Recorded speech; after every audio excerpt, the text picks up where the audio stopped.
The biggest football match on earth was almost finished. It was the 105th minute of the 2026 World Cup final. Spain played against Argentina at MetLife Stadium in New Jersey, USA. The many fans in the stadium were exhausted, but also full of anticipation.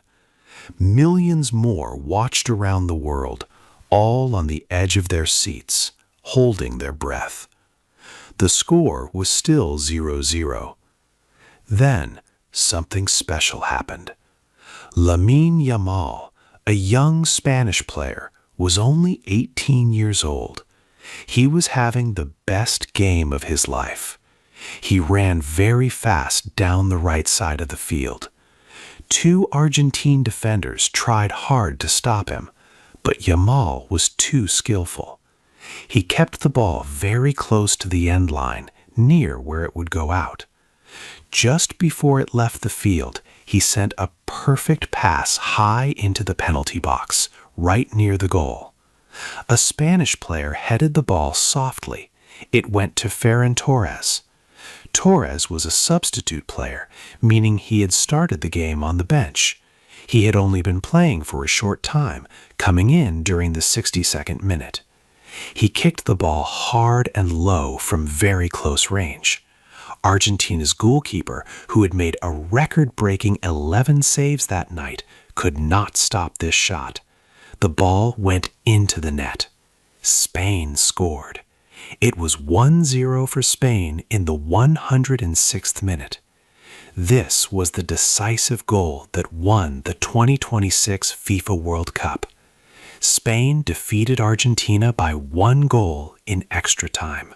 This important victory gave Spain its second World Cup title, their first since 2010.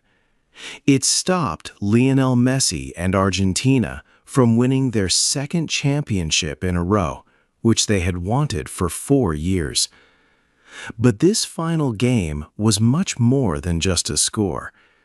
The entire tournament, with its sprawling 48 teams, was the biggest in history, held across 3 countries. People wonder how such a huge, complex event led to this one breathless moment at MetLife Stadium. How did it all come down to this intense minute? To truly understand the weight of Spain's 1-0 victory, we must go back to the beginning. We need to uncover the intense drama, the controversial red cards that changed the game, and the chaos behind the scenes. These things defined the biggest football match on earth. What exactly happened before Lamine Yamal's magical run and Ferran Torres' stunning goal decided the World Cup? 2. The big game. The World Cup final was a match of 2 very different ways to play football. Spain, often called La Roja, wanted to win their second World Cup. Argentina, the reigning champions, hoped to win 2 times in a row, a very hard thing to do. The game was held at MetLife Stadium, packed with excited fans. From the very start, Spain showed their usual style. They kept the ball for most of the game, passing it carefully from player to player. They had almost all the ball possession, trying to break through Argentina's defense. They created many good chances to score goals. Argentina, however, played a different game. They were forced to defend deeply, often with all their players behind the ball. They could barely get the ball out of their own half.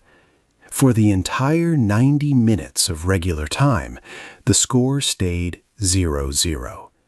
Spain pushed and pushed, but Argentina had an amazing goalkeeper, Emiliano Martinez. He was the main reason the score did not change. Martinez made an incredible 11 saves, which set a new record for any World Cup final. He seemed to stop everything, keeping his tired team in the game.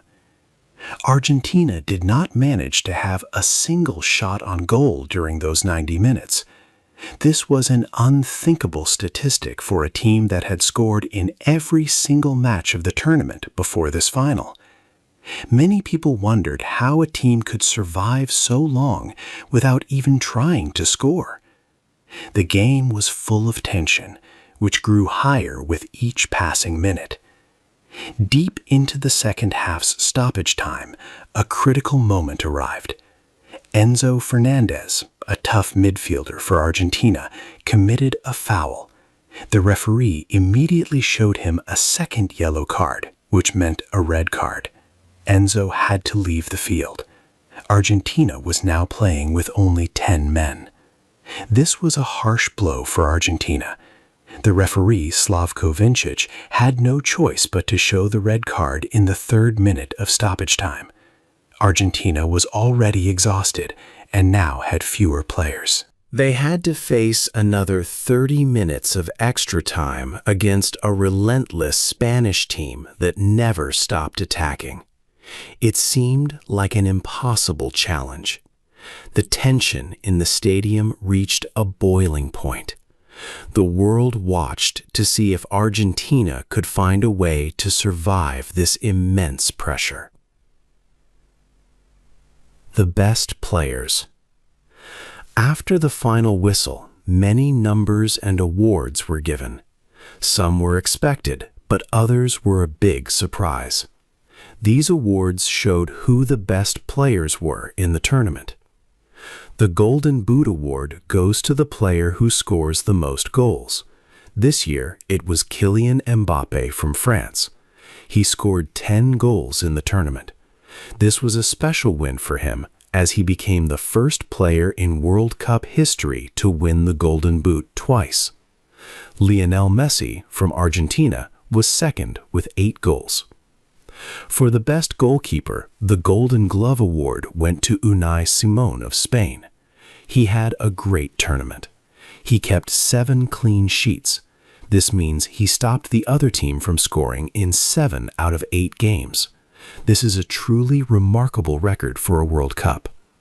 Emiliano Martinez, Argentina's goalkeeper, also showed an amazing performance in the final. He made 11 saves, which is a new record for a World Cup final match. Even though Argentina lost, his efforts were clear. But the biggest surprise was the Golden Ball Award. This award is for the best player overall in the tournament. Many people thought a famous attacker would win it. But it went to Rodri, Spain's quiet holding midfielder. This was a big decision. Rodri is not a player who scores many goals or makes flashy plays. His work is to control the middle of the field and protect his team's defense. He helped Spain keep the ball and stop other teams from attacking. He organized Spain's strong team play, making them a very difficult team to beat. Spain's success came from their collective system, not just one superstar. Rodri had already won the Ballon d'Or in 2024, showing his quality in controlling games.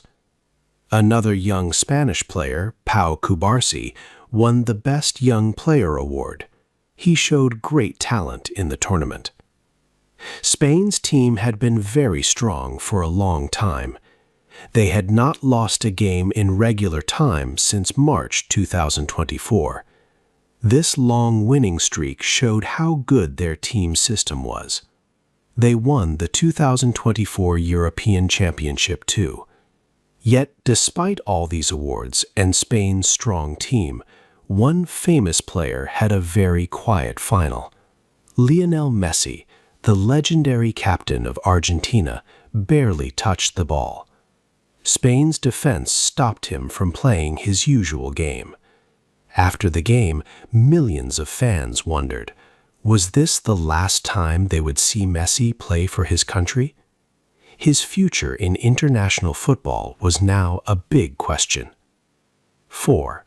The last game. A heavy emotional cloud hung over the final game for Argentina's captain, Lionel Messi. He was 39 years old, and this World Cup marked his 6th appearance, a remarkable record for any player. Millions of fans watched, wondering if this heartbreaking defeat would truly be his very last game for his country. Messi had, after his triumph in 2022, suggested that the Qatar World Cup would be his final one. Yet he famously reversed his decision and returned to lead Argentina once more in North America for 2026. This time, the discussions about his retirement felt different. They were not just rumors. The uncertainty was real, even for those closest to him. Throughout the match, Spain's suffocating defense effectively shut down Messi. He found it incredibly difficult to get involved in the play. He touched the ball only a handful of times in the first half, and by the end of the entire game, he had managed just over 50 touches. This was remarkably few for a player of his world-class caliber. Spain's game plan was clear: deny Messi any space and keep him from creating chances. He never had a clear shot at goal.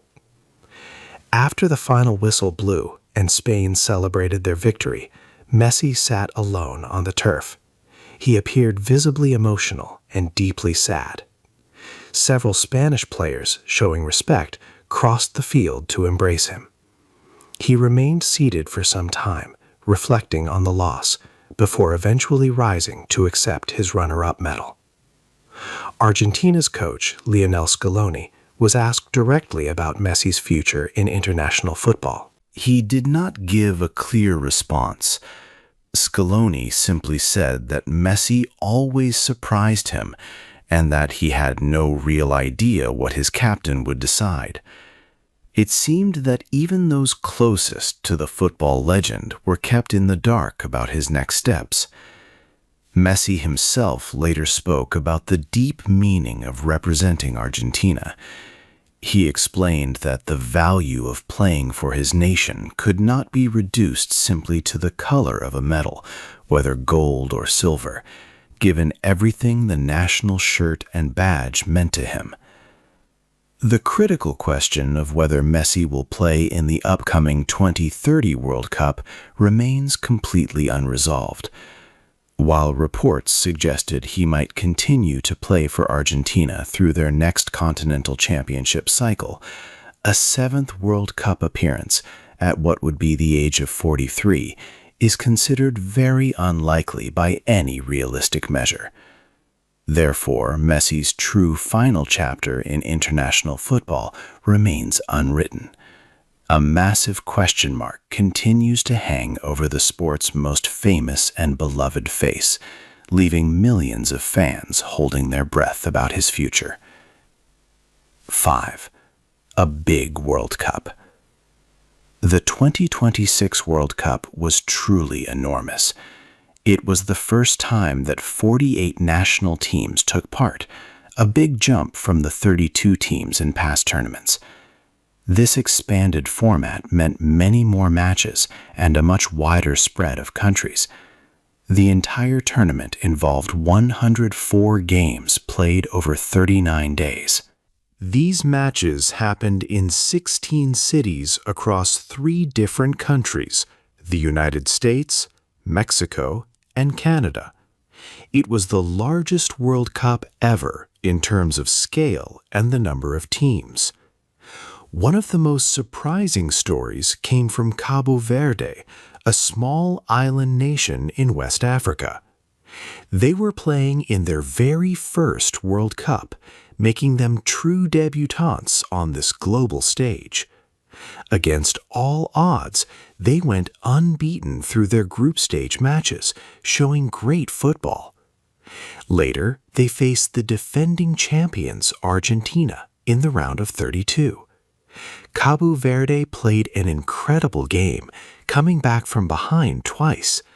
They nearly pulled off the biggest upset in football history, only losing by a score of 3-2 in extra time. Their performance captured the hearts of many fans around the world. Despite this excitement, the three host nations did not fare so well. Canada, Mexico, and the United States all wanted to go far in the competition. However, none of them managed to get past the round of 16.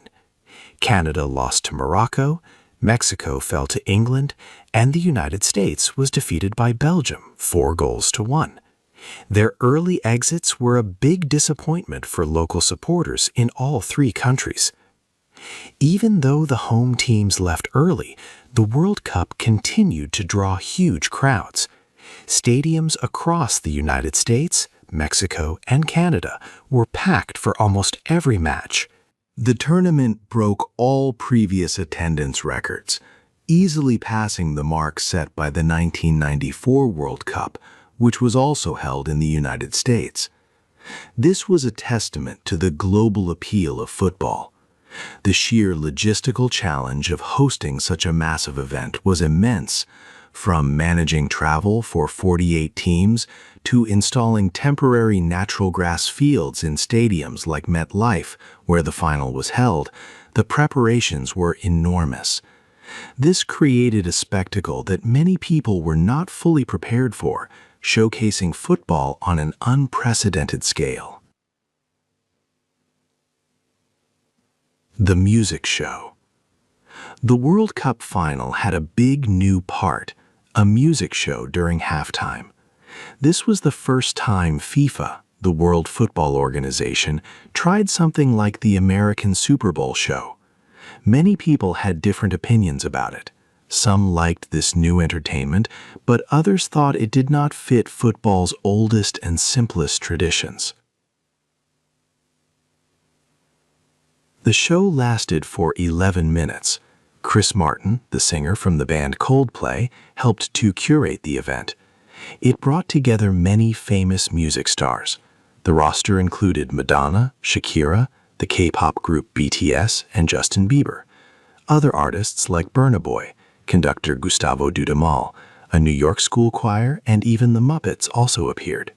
It was a very big and planned production. FIFA worked with an organization called Global Citizen for the show. Their goal was to raise $100 million. This money would help children around the world get education and play sports. Gianni Infantino, the president of FIFA, saw this as a historic moment. He felt it was right for the biggest sports event in the world.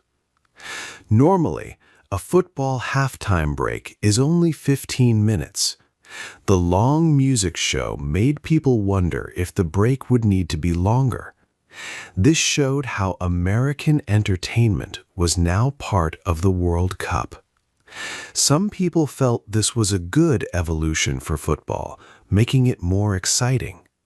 Others worried it would dilute the pure spirit of the game.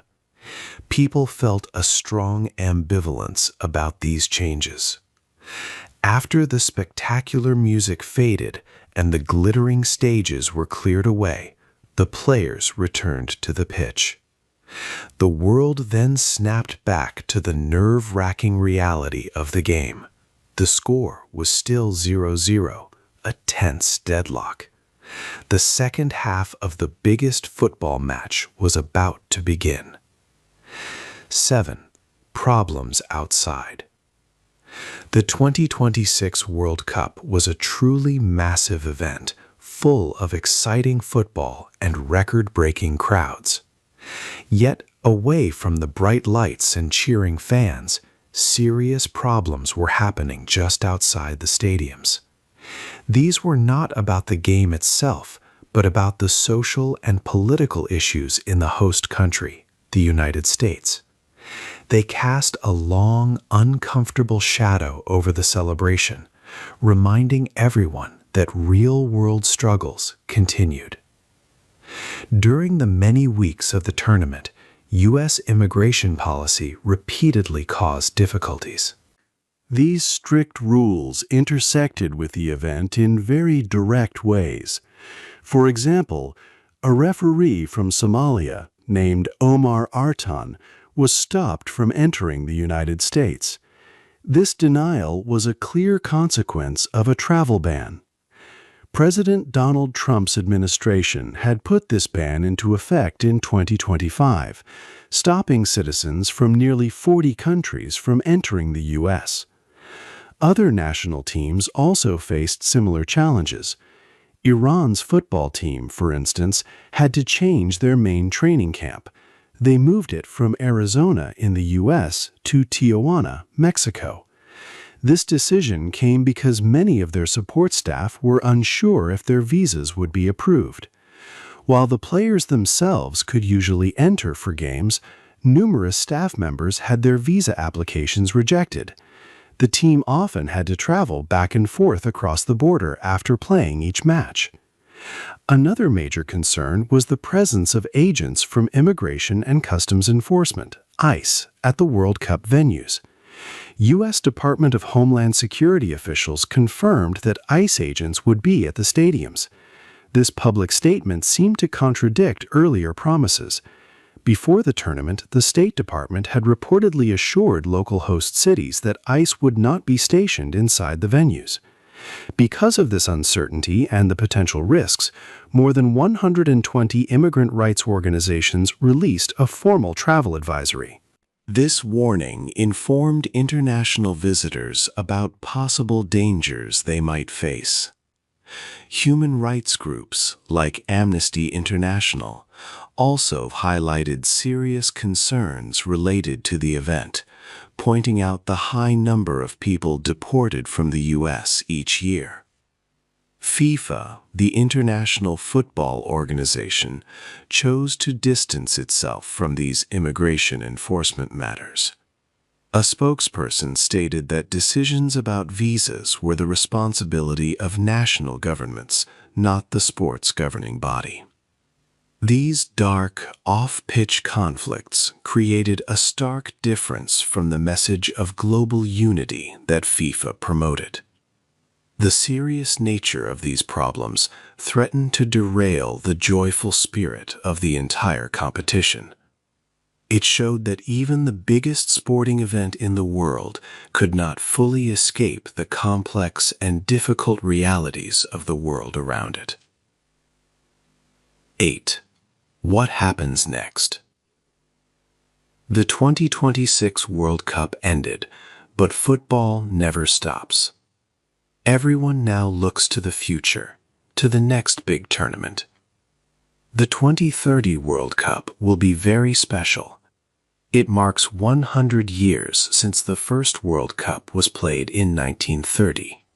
This time, 3 countries will host most of the games: Spain, Portugal, and Morocco. To celebrate the 100-year centennial, a few special opening games will also happen in South America, in Uruguay, Argentina, and Paraguay. This brings the tournament back to where it all began a century ago. Spain, the new champion, has clearly built a strong dynasty. They won the 2026 World Cup with excellent teamwork and smart play. Their quiet midfielder, Rodri, was named the best player, showing that collective effort matters most. Young stars like Lamine Yamal and Pau Cubarsí showed great talent, promising a bright future for Spanish football. Spain's victory was not about one shining player, but about how the whole team worked hard together, showing great defensive solidity. They had not lost a game in almost 2 years, highlighting their amazing dominance in world football. Then there is the question of Lionel Messi. Many people wonder if he will play in 2030. At 39 years old in 2026, he was still a legend, playing in his 6th World Cup. However, playing at 43 years old in 2030 is very unlikely. His future with the national team is still not fully clear, but he might play in other games before then. The 2026 final left his final chapter unwritten, a story for time to tell. The 2026 World Cup was more than just a football match. It was a huge event that showed many different things about the world. There were record-breaking crowds in giant stadiums across the US, Mexico, and Canada. There was a big music show at halftime, a first for the World Cup final, which made people talk a lot. But there were also serious issues, like tough US immigration rules that caused problems for some referees and team staff trying to enter the country. These challenges and controversies reminded everyone that even a joyful sports event happens in a complex world, mirroring society's hopes and struggles. In the end, the 2026 final was decided by a single goal, 1-0 in extra time. It was a classic, tense game, showing the simple beauty of football, where two teams fight hard until the very last moment. This game, with its tight score and all the big stories around it, will forever be remembered in sports history. It was a mirror showing us the game and the world at the same time. The trophy has been lifted, but the next era of football is still unwritten. Who was your favorite player in the 2026 World Cup, and do you think Messi will return in 2030? Hey there! Just a second before you go. If you learned something new today, please give this video a like, write your thoughts in the comments, and subscribe to the channel. It only takes a second, and it really, really helps to create even better English videos for you.